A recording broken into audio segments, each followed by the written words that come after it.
সবাইকে শুভরাত্রি। প্রিয় মানুষগুলো, হে ভগবান, তুমি কেন এত নীরব আমার কাছে? তুমি কেন এত চুপচাপ আমার বেলায়? তুমি কি কিছু দেখতে পাও না? তুমি কি কিছু শুনতে পাও না? তুমি তো অন্তর্যামী, তুমি তো দয়াময়ী, তুমি তো করুণাময়ী, তুমি তো কৃপাময়ী, তুমি তো করুণার সাগর। কেন এত চুপচাপ থাকো আমার বেলা? আমার জীবনটা কি এভাবেই চলে যাবে? আসলে শুনেছি খারাপের মধ্যেও ভালো থাকে, কিন্তু আমার কি নেই কোনো ভালো?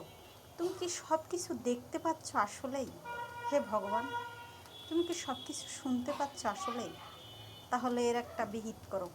সবাইকে শুভরাত্রি, সবাই ভালো থাকবেন। আর এই যে মজার মজার ইলিশ মাছ সর্ষে ইলিশ করেছি রাতে, আজকে দুপুরে কোনো রান্না বান্না করিনি, বাচ্চাদের জন্য এখন রান্না করেছি। সবাইকে শুভরাত্রি।